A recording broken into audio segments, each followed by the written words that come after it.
মা ইলিশ সংরক্ষণে ২২ দিনের নিষেধাজ্ঞার পরপর ভোলার মেঘনা তেঁতুলিয়া নদীতে শুরু হয়েছে ৮ মাসের জাটকা ইলিশ সংরক্ষণ অভিযান।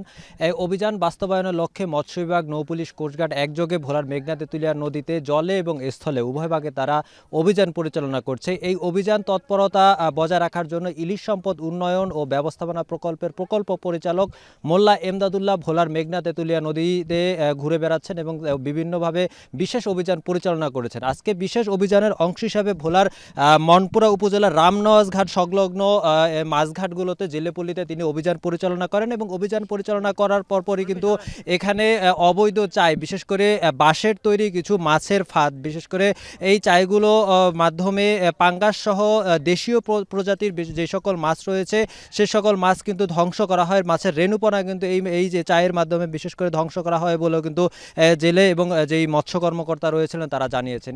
এই উল্লেখিত আজকে সকাল ৯টা থেকে তাদের অভিযান পরিচালিত হলেও কিন্তু মনপুরার এই রামনওয়াজ ঘাটে এসে এখন পর্যন্ত প্রায় ৬টি চায় জব্দ করেছে এবং বিপুল সংখ্যক এই চায়ের সাথে যে সরঞ্জাম রয়েছে তিনি জব্দ করে এগুলো তা কেটে এবং আগুনে পুড়িয়ে বিনষ্ট করার চিত্র কিন্তু আমরা দেখেছি বিগত সময়ে। কিন্তু এছাড়াও কিন্তু আজকে তার এই অভিযান পরিচালিত হবে দিনব্যাপী, এমনটি কিন্তু তিনি জানিয়েছেন। আপনাদেরকে আরেকটা বিষয় জানিয়ে রেখে, এই চায় কিন্তু ভোলার যে সকল প্রভাবশালী মৎস্য জেলেরা রয়েছেন তারা কিন্তু রাজনৈতিক দলের ছত্রছায়ায় কিন্তু এলাকার যে নিরীহ জেলেরা আছে তাদেরকে দিয়ে কিন্তু ভোলার মেঘনা তেঁতুলিয়া নদীতে এর প্রভাবটা কিন্তু বিস্তার হয়ে থাকে। এতে করে তারা দেশীয় প্রজাতির সকল প্রকার মাছের রেণু কিন্তু নির্বিচারে কিন্তু ধ্বংস করে যাচ্ছে। আরেকটা বিষয় জানাতে চাই যে বাংলাদেশে যে সকল এরিয়া চাই পাওয়া যায় তার প্রায় 4 ভাগে 3 ভাগে কিন্তু ভোলার এই মনপুরা এবং হাতিয়া উপজেলায় কিন্তু এর অংশগ্রহণ রয়েছে বলেও কিন্তু জেলেরা আমাদেরকে নিশ্চিত করেছেন। জেলেরা জানিয়েছেন যে তাদের এই